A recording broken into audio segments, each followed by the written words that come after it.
পুরুলিয়া, লালমাটির দেশ পুরুলিয়া, পলাশের দেশ পুরুলিয়া। পশ্চিমবঙ্গের পশ্চিম প্রান্তে ছোটনাগপুর মালভূমির অংশ এই পুরুলিয়া। পাহাড়, জঙ্গল, ঝর্ণা, নদী, লোক সংস্কৃতি ভ্রমণপিপাসু বাঙালিদের বরাবরের জন্য আকৃষ্ট করে থাকে। প্রকৃতির এক অদৃশ্য খেলা এখানে আপনারা লক্ষ্য করবেন। প্রত্যেক ঋতুতে পুরুলিয়া এক অন্য সৌন্দর্যে মোহিত করে তোলে আমাদের। আর পলাশ দেখতে আপনাকে বসন্তে আসতেই হবে এই পুরুলিয়ায়। এই লাল পলাশ পুরুলিয়ার সৌন্দর্যে একটি অন্য মাত্রা যোগ করে। সেই পলাশের টানেই আমরা বেরিয়ে পড়লাম পুরুলিয়ার উদ্দেশ্যে। এই ভিডিওতে আপনারা কলকাতা ও পার্শ্ববর্তী এলাকা থেকে কিভাবে পুরুলিয়া পৌঁছাবেন তার যাবতীয় তথ্য দেওয়া রইল। পুরুলিয়ার কোন স্টেশনে নামলে আপনার সুবিধা হবে, সাইট সিনের জন্য গাড়ি কিভাবে বুক করবেন, সব তথ্য পেয়ে যাবেন এই ভিডিওতে। তাই ভিডিওটা স্কিপ না করে সম্পূর্ণ দেখতে থাকুন। আপনারা কলকাতা থেকে অনেকগুলি বাস পেয়ে যাবেন পুরুলিয়া যাওয়ার জন্য, যেগুলি ধর্মতলা থেকে ছেড়ে যায় রোজ পুরুলিয়ার উদ্দেশ্যে।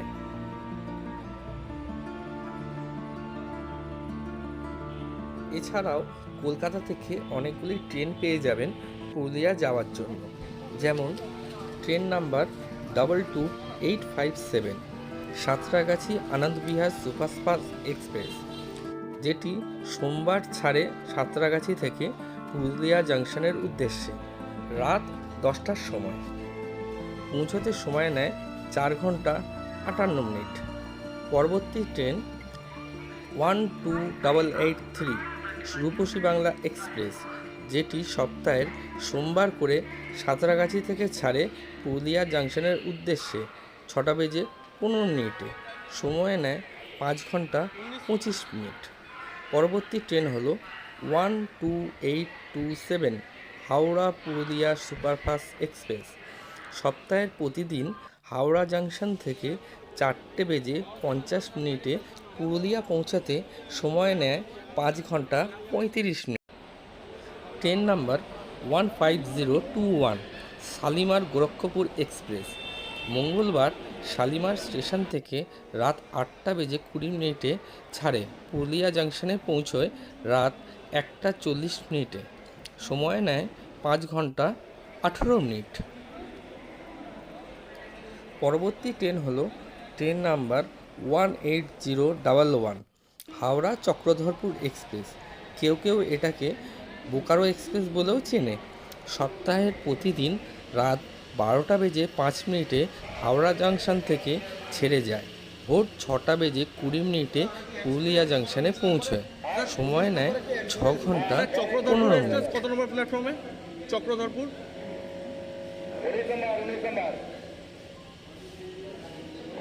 হ্যাঁ 19।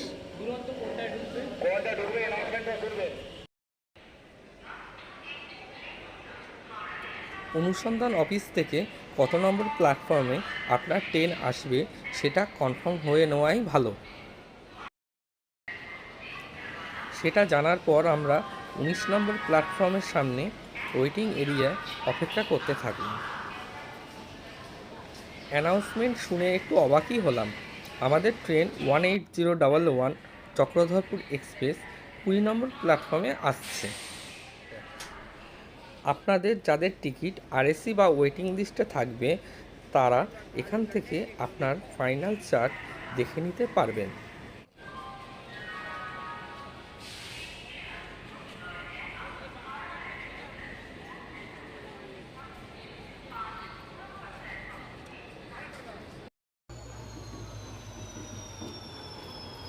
রাত 11:50 আমাদের ট্রেন চক্রধরপুর এক্সপ্রেস 20 নম্বর প্ল্যাটফর্মের দিকে আসতে থাকবে।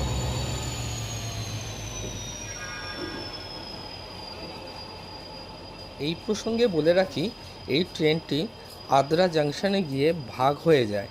একটি পার্ট বোকারোর দিকে যায় আর একটি চক্রধরপুরের উদ্দেশ্যে। চক্রধরপুর যাওয়ার কোচগুলো ট্রেনের সামনের দিকে থাকে, তাই আপনারা প্ল্যাটফর্ম কনফার্ম হওয়ার পর সামনের দিকে এগিয়ে যাবেন। এই চক্রধরপুর এক্সপ্রেসটি আমি পুরুলিয়া যাওয়ার জন্য বেছে নিয়েছি কারণ দুটি। সারা রাত ট্রেনে ট্রাভেল করে সকালবেলা পুরুলিয়া পৌঁছানো যায়, আর অনেক রাতে ট্রেনটি ছাড়ার দরুন অন্য ট্রেনের তুলনায় এই ট্রেনটিতে স্লিপার কোচে অন্য যাত্রীদের ভিড়ও খুব একটা হয় না। আমাদের কোচ যেহেতু S1, তাই অনেকটাই সামনের দিকে আমাদের হেঁটে যেতে হয়েছিল।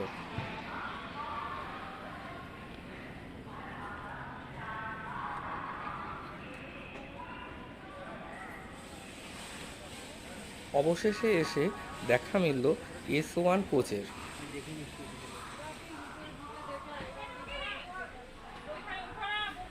ট্রেনটি মোটামুটি পরিষ্কারই ছিল, স্লিপার ছাড়া অন্য যাত্রীদের কোনো ভিড়ও ছিল না। কিছু যাত্রী তো ওঠা মাত্রই ঘুমোতে ব্যস্ত লক্ষ্য করলাম। আমাদের টিকিট ছিল 58, 59, 61, দুটো মিডিল বার্থ, একটা আপার বার্থ।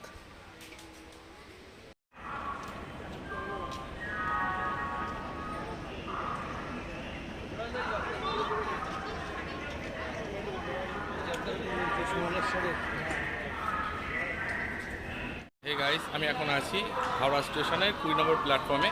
আমার পিছনে যে ট্রেনটা দেখতে পাচ্ছেন সেটা হচ্ছে 18011 হাওড়া চক্রধরপুর এক্সপ্রেস। আর কিছুক্ষণের মধ্যেই হাওড়া স্টেশন থেকে ছেড়ে চলে যাবে চক্রধরপুরের উদ্দেশ্যে।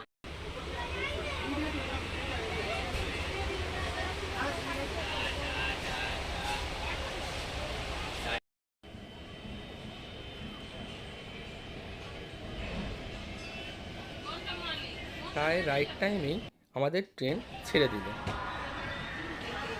6 মিনিট নাগাদ হাওড়া চক্রধরপুর এক্সপ্রেস প্ল্যাটফর্ম 20 থেকে ধীরে ধীরে এগিয়ে যেতে থাকলো চক্রধরপুরের উদ্দেশ্যে।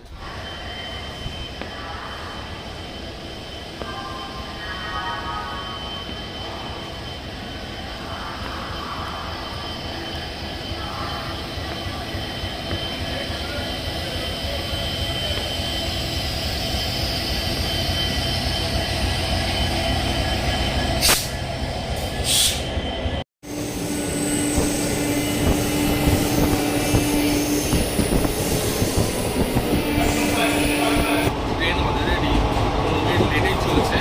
আমাদের পরবর্তী স্টেশন হলো বাউরিয়া।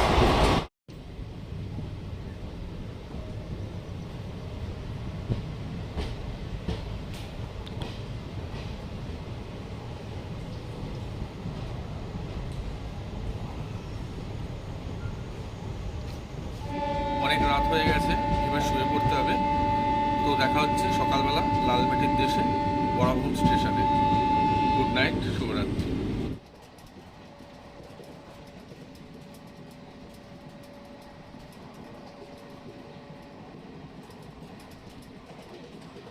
সুপ্রভাত পুরুলিয়া। আমরা এখন পুরুলিয়া জাংশনে রয়েছি। এখান থেকে আমাদের ট্রেনটা এবার বরাভূমের দিকে এগিয়ে যাচ্ছে। অলরেডি ট্রেন 15 মিনিট লেট, কেন 6টা 25-এ ঢোকার কথা ছিল, সেই ট্রেন 6টা বেজে 40 মিনিটে পুরুলিয়া জাংশনে পৌঁছালো। আপনারা যারা আমার এই চ্যানেলে নতুন, তারা অবশ্যই চ্যানেলটি সাবস্ক্রাইব করতে কিন্তু ভুলবেন না। আপনার ভ্রমণের সুবিধার্থে খুঁটিনাটি প্রয়োজনীয় তথ্য আপনি এই ভিডিওর মাধ্যমে পেয়ে যাবেন।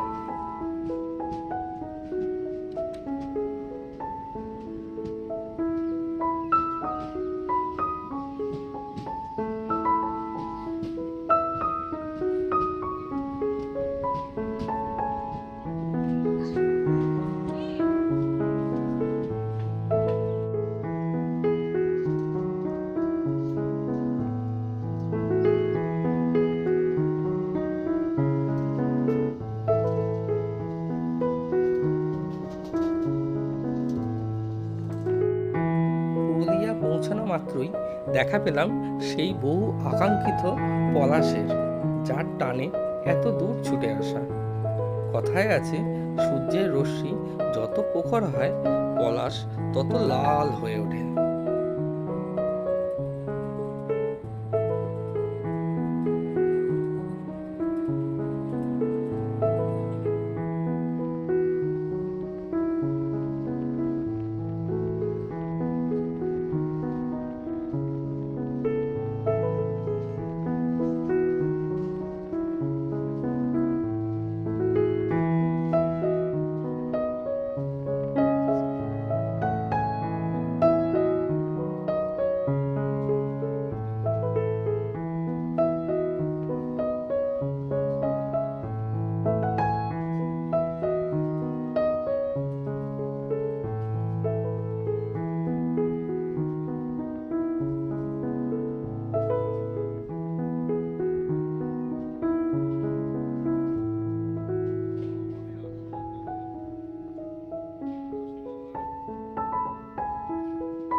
সকালের ঘুম থেকে উঠেই চোখের সামনে পলাশ ফুল আর পাহাড়ের হাতছানি যে কতটা উপভোগ করছে সেটা দেখা মাত্রই ক্যামেরাবন্দি করে ফেললাম।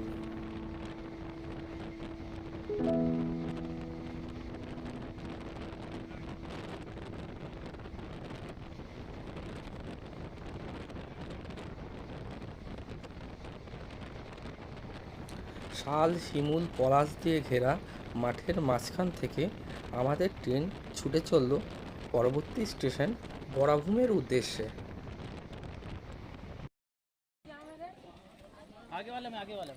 এই সুবিশাল পুরুলিয়া একদিনে ঘুরে দেখা সম্ভব নয়, তাই আমরা প্রথমে ঘুরে দেখে নেব অযোধ্যা সার্কিট। আর এই বরাভূম স্টেশন থেকে সহজেই ঘুরে দেখা যায় একদিনে অযোধ্যা সার্কিটের স্পটগুলি।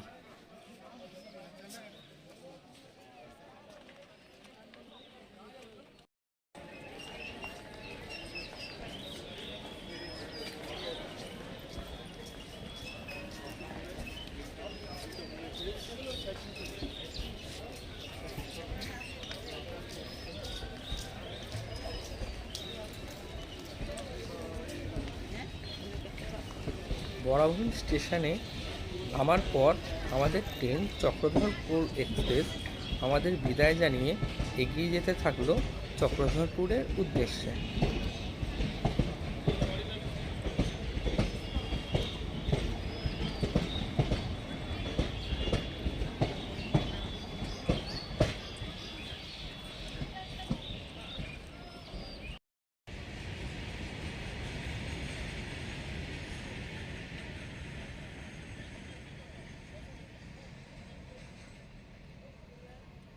বরাভূম স্টেশনে নামার পর আপনারা সাইট সিনের জন্য গাড়ি খোঁজার আগেই দেখবেন গাড়ির ড্রাইভার আপনাদের খুঁজে নিয়েছে। এছাড়াও আপনারা স্টেশনের বাইরে এসে বাঁ হাতেই পার্কিং এরিয়া লক্ষ্য করবেন, সেখানে অনেক ফোর হুইলার গাড়ি আছে। আপনারা যে কোনো একটি গাড়িকে দরদাম করে বুকিং করে নিতে পারেন সারাদিন পুরুলিয়া সাইট সিনের জন্য। সব তো ঠিক আছে, কিন্তু তোমার সেই 10 জনের টাটা সুমোর গাড়ির রেট বলে ফেললে না? না এটা তো না না, তুমি যদি টাটা সুমো বলতে তাও 1800 টাকা। হ্যাঁ, টাটা সুমো বলেছে 10 জনের। টাটা সুমো রেট হচ্ছে 2000 টাকা। আমাদের রেট মানে একটা ফিক্স টাইপেরই থাকে। আপনাকে এখান থেকে নিয়ে যাচ্ছি, এখানে এসে আমরা ছাড়ে দেবো। সাইড তিনটা রয়েছে এই গাড়ি।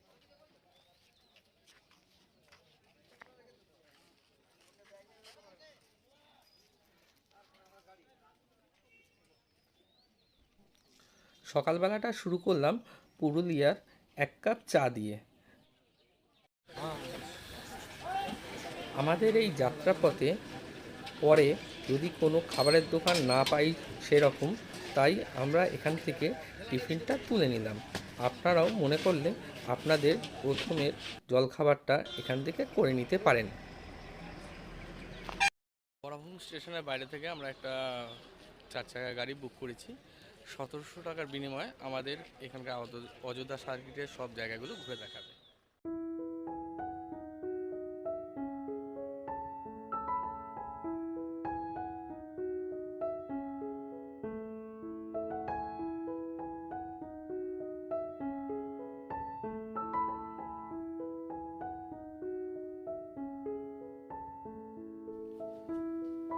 বন্ধুরা, এই পর্বে আপনাদের জানালাম কলকাতা থেকে কিভাবে পুরুলিয়া আসা যায় এবং পুরুলিয়া যাত্রাপথের কাহিনী।